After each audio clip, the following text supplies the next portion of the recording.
UPSC civil services exam की तैयारी आसान नहीं है। मतलब in order to just stand chance of clearing prelims आपको ये सारा मटेरियल करना होता है, एंड ये मटेरियल पे बुक लिस्ट पे obviously have a separate video. But अगर आप ये सोच रहे हो कि ये सारा सामान मैं बस पढ़ लूंगा एक बार, दो बार, तीन बार और मेरे दिमाग में छप जाएगा, तो that is a very inefficient way of studying. Brute force method कर सकते हो, but there are better ways to do it, ways that save you time and ways that help you retain more information in that same less time. And ये मैं ही नहीं बोल रहा हूँ, ये पिछले साल के कई टॉपर्स की आप वीडियो देख लीजिए, and most of them will be talking about कि भाई एक तरीका होता है पढ़ाई करने का। आज की वीडियो में हम उस तरीके के बारे में बात करेंगे कि किस तरीके से आप अपने स्टडी आउटकम्स को इंप्रूव कर सकते हैं by spending less time but in a more efficient manner. The video will be divided into two parts. In the first part, we'll talk about how do you organize your preparation, how to beat procrastination, and at the same time कहाँ, कितनी और किस time पढ़ाई करनी चाहिए. And in the second part of the video, we'll talk about things like कि भाई हमें स्मार्ट नोट्स कैसे बनाने हैं, हमें किन रिसोर्सेज को ज़्यादा प्रायोरिटी देनी है, कोचिंग के नोट पढ़ने हैं, टीचर के नोट पढ़ने हैं, क्लास नोट्स बनाने हैं या किताब पढ़नी है. And eight the same time will also be talking about कि भाई हमें कलेक्शन ऑफ अपना रिसोर्सेज कैसे करना है, CSAT की तैयारी कैसे करनी है, हिस्ट्री पॉलिटी की तैयारी कैसे करनी है, because these are different ways to deal with different subjects. We will also talk about how to make sure that your preparation is disaster proof. And finally, we'll talk about कि भाई actual exam देना कैसे है ताकि आप अपना score वहाँ पे maximize कर पाओ. So let's get started. Before we get into part one, let me tell you a little story. This story is about JP Morgan. JP Morgan एक बड़े financier रहे हैं अमेरिका में. Early 1900s में he started the JP Morgan Bank, which is now known as JP Morgan and Chase, one of the largest banks in America. तो ये gentleman आते हैं JP Morgan के पास, उन्हें एक एनवलप देते हैं और दिखाते हैं एंड बोलते हैं कि sir, in my hand I hold a guaranteed formula for success which I will give you for $25,000. JP Morgan obviously businessman है एंड वो वापस बोलते हैं कि sir, I do not know what is in the envelope, however if you show it to me and I like it, I give you my word as a gentleman that I will pay you what you ask. The man agreed to the terms and handed over the envelope. तो JP Morgan ने उसे खोला. There was a single sheet of paper in that envelope. उन्होंने एक लोगों से दिया and सीधा अपनी चेकबुक निकाल के $25,000 का चेक उस आदमी को दे दिया. तो ऐसा क्या लिखा था उस पेपर पे? The paper had 2 points. Point 1, every morning write a list of things that need to be done that day. Number 2, do them. The point of this story is that it captures the essence of part 1. Part 1 is all about organizing what are you going to do, when are you going to do, and how you are going to do it. Now, while I have practiced most of these ideas in my own preparation years, but the organization of content for today's video is borrowed from Professor Cal Newport's book, How to Become a Straight A Student, and he has a number of other books which are very useful for UPSC aspirants in general. So, step 1 is simple. Take a sheet of paper. On that, write your to-dos. Assign deadlines to your to-dos and उन्हें calendar पे shift कर दो उसके हिसाब से. For example, हमने plan video आपको दी थी जहाँ पे डेली टारगेट्स होते हैं, उनमें हमने ये चीज़ ऑटोमेटिकली आपको करके दे दी है. But if you do it by yourself, that is so much better. The second thing that you have to do in step 1 is every day morning आज का जो भी टास्क हमें दिया गया है उसे एक रियलिस्टिक टाइम असाइन करो कि ये 6 घंटे में किया जा सकता है, 8 में किया जा सकता है, एंड जो भी एंड ऑफ द डे बच गया है उसे अगले दिन या अगले हफ्ते में कोई एक स्पेस असाइन करो कि इस दिन इस टाइम ये चीज़ कवर हो जाएगी. ये बोलने के लिए बहुत ही टीडियस सी चीज़ लगती है, but this one small change will impact your preparation in a massive way. Now जब स्टेप 1 में हमने ये डिसाइड कर लिया कि हमें आज करना क्या है, let's get to it. And यहाँ पे हमें दूसरी बड़ी प्रॉब्लम आती है, procrastination. Now there is nobody who has ever won against procrastination. हर कोई चाहता है जीतना बट जीत नहीं पाते हैं. तो the best we can do is control it. And control करने के लिए ये 2 सिंपल तरीके आप अपना सकते हो. This is a distraction journal, distraction pad, कि जब भी मैं पढ़ाई करने बैठता हूँ इसे साइड में रखो, क्योंकि जब भी मैं पढ़ाई करने बैठता हूँ बहुत रैंडम चीज़ें याद आती है एकदम से कि oh my God, I had miss that friend का birthday, I should wish them right now. Phone खोला, आधा घंटा निकल गया. ओ माई गॉड, मुझे ये टास्क किसी ने बोला था कि ये करना है, उसका डेडलाइन आज ही है, अब भूल जाऊंगा जब पढ़ने बैठूंगा तो. So all of these distractions you can write down over here and पढ़ाई करने के बाद उनसे डील कर सकते हो. दूसरी चीज़, you have to maintain a work progress journal. For example, this was my journal from when I was preparing कि भाई 18/7 को मैंने 8 घंटा पढ़ाई करी है, and then 19/7 को मैंने थोड़ी कम पढ़ाई करी है। This work progress journal is a very simple tool to keep your self accountable, क्योंकि बहुत बार क्या होता है, हम मन तो अपने आप को बता रहे हैं कि मैंने पढ़ाई करी है, बट रियलिटी में मैं 4 घंटा पढ़ रहा हूँ। And the third thing is try to begin your days at the same time. This will make it easier for you to do the thing that you have to do without having to motivate yourself to do it every day. क्योंकि देखो, overruns रहेंगे, कोई भी plan बना लो, there will be days where you have to cover a lot of backlog, या आज test भी देना है, 10-12 चीज़ें करनी है एकदम से और टाइम नहीं है। What you can also do is designate these days in advance, कि भाई हफ्ते में एक दिन मैंने पहले से ही डिसाइड करके रख लिया कि भाई इस दिन 12 घंटे शायद पढ़ना पड़ सकता है, बट क्योंकि मैंने पहले से ही बता दिया है कि इस दिन मुझे 12 घंटे पढ़ना है, तो मेरे सर से वो टेंशन हट गई कि ये कब होगा, ये कब होगा, ये कब होगा, पेंडिंग है।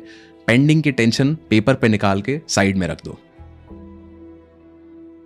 Step 3 simply talks about when to study, where to study, and how long to study.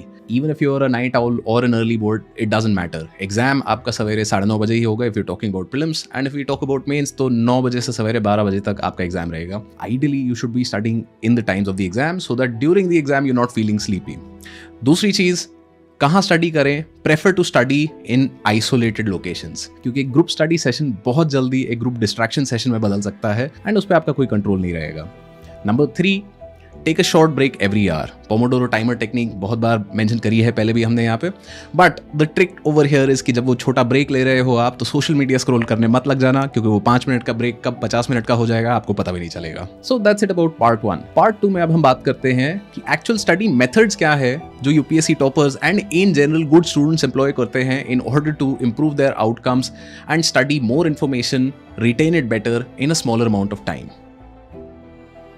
तो स्मार्ट नोट्स की बात करते हैं। स्मार्ट नोट्स से पहले एक बहुत सिंपल सी चीज़ मैं बोलूँगा आपको, अगर आपने कोई भी क्लास ज्वाइन कर रखी है, मतलब ऑनलाइन ऑफलाइन कहीं भी, गो टू क्लास, क्योंकि अगर क्लास चले जाओगे, अटेंटिवली वहाँ बैठोगे, तो that is half the battle von.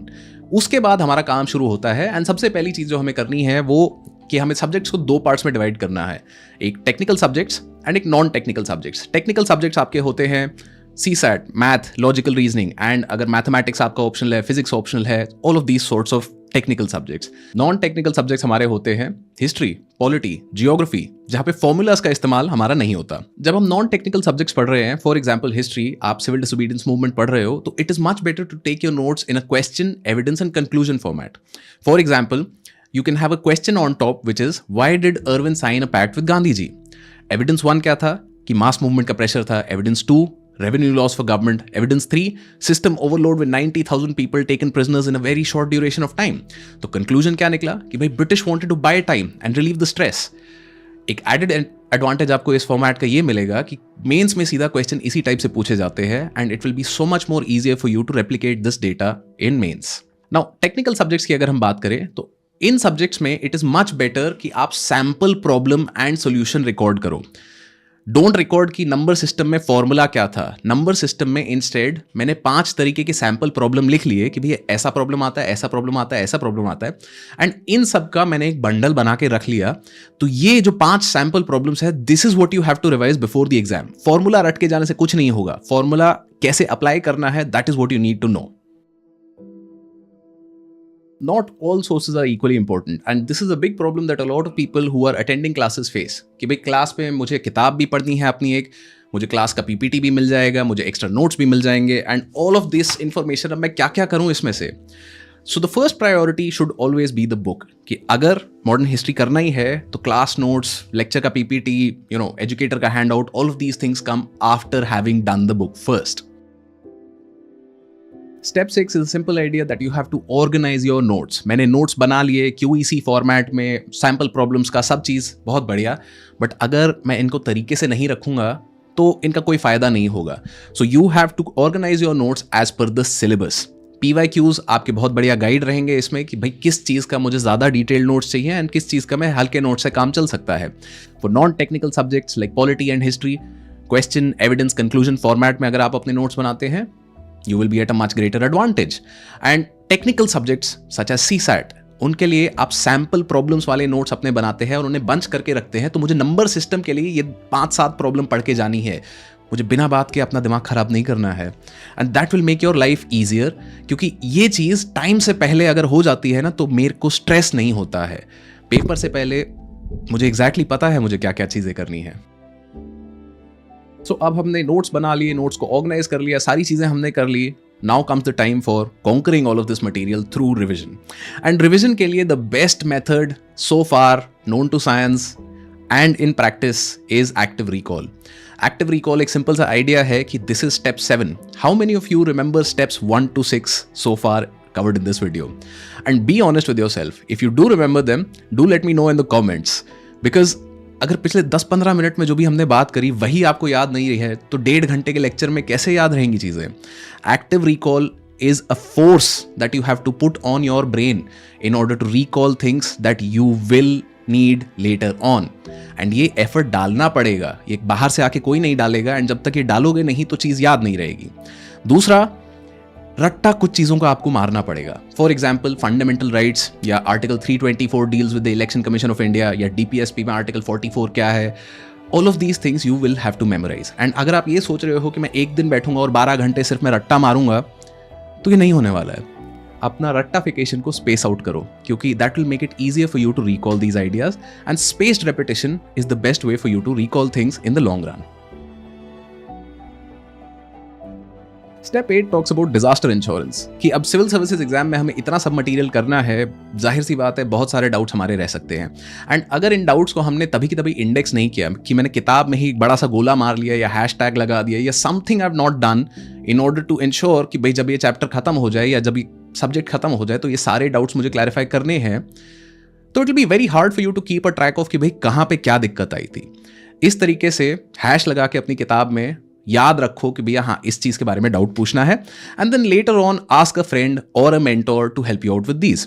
Now if you preparing by yourself and you want a mentor in your UPSC journey, you can check out the prelims 360 course from upscprep.com, जहां पे personalised mentor support के साथ आपकी civil services journey को आप आसान बना सकते हो। एंड ये वन टाइम चीज नहीं होनी चाहिए, this is something that you should be doing on a regular basis जब भी कोई नया सब्जेक्ट आप पिक करते हो, क्योंकि अगर ये स्टेप बाय स्टेप आप चीजें करते रहोगे ना तो towards the end you will also be very confident, क्योंकि आपने अपने सारे डाउट सिस्टमैटिकली रिमूव करे हैं। And I am not just talking about the course but simply about academic disaster insurance. Which brings us to the final part of today's conversation कि आपको extra marks नहीं मिल रहे हैं क्वेश्चन नंबर 1 to 100 सॉल्व करने के लिए, तो क्यों सॉल्व कर रहे हो? Your job in the exam is to maximize your score, and in order to maximize your score आपको डिफिकल्टी लेवल के हिसाब से क्वेश्चन अटेम्प्ट करने हैं। सबसे आसान क्वेश्चन सबसे पहले, सबसे डिफिकल्ट क्वेश्चन सबसे बाद। अब पता कैसे चलेगा जब तक क्वेश्चन देखोगे नहीं? तो the first thing that you do when you giving a test is just run through the questions, जो कि हम बहुत बार इस चैनल पे भी बात करते हैं कि राउंड्स में सॉल्व करो। राउंड 1 में सिर्फ आसान क्वेश्चन, जब भी कोई क्वेश्चन टफ लगे उस पर गोला मार के छोड़ दो, आगे चलो, उसको बाद में आके सॉल्व करना। इसके 2 फायदे होते हैं।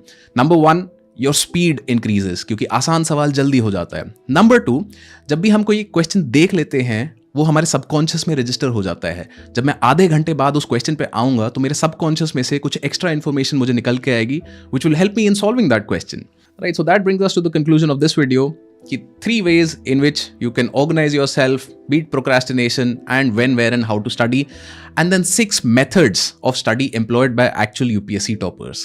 अगर ये आपको PDF format में चाहिए with some details for each step, तो you can check out our Telegram channel. The link will be in the video description where you will find this PDF right next to today के video का link. Best of luck on your UPSC journey, and I'll see you next time.